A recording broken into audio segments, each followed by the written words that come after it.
Kiongozi mkuu wa taifa la Iran ndugu Saidi Ali Khamenei ambaye ndiye kiongozi ama supreme leader katika taifa hilo amegomea kusalenda mbele ya Marekani na kutoa matamshi yanaonyesha msimamo mkali katika taifa hilo kwa kudai kwamba mtu yeyote ambaye ataligusa na kusogelea basi ategemee changamoto kubwa sana kuweza kutokea kwenye taifa lake kuliko ile kawaida.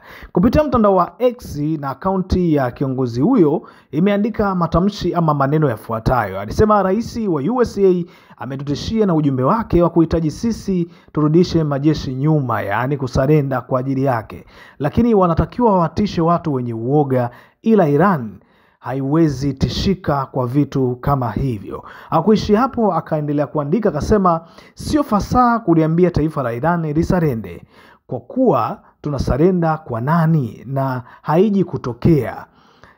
Tunajibu mapigo kwa kila anayetushambulia.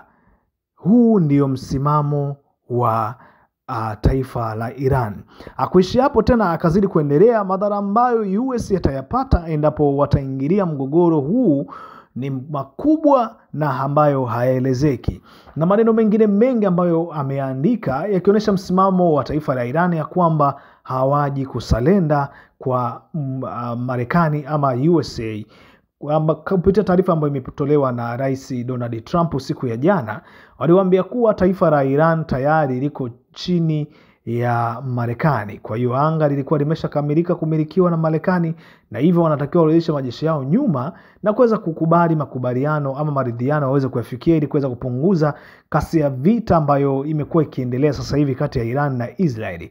Kiukweli imekuwa ni changamoto kubwa kweli kweli ambayo sasa hivi iko inaendelea, na kila mmoja akitoa msimamo wake na taarifa yake kuhusu jambo hili. Imekuwa ni moja jambo kubwa sana ambalo linagusa kila jamii hivi sasa katika uwanda wa mitandao ya kijamii. Kila mmoja anaongelea vita katika upande wake.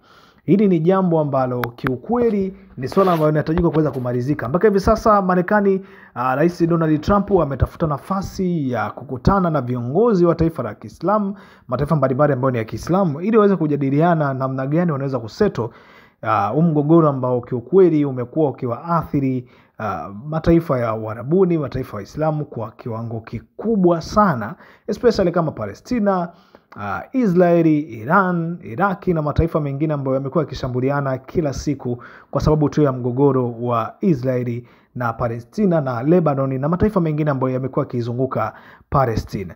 Hii ni habari ya kutokea kwake ndugu Saidi Ali. Kwa hiyo tuendelee kusubiria majibu ya Donald Trump, naye atakuja na jibu gani ili tukapate update zaidi kuhusu jambo hili.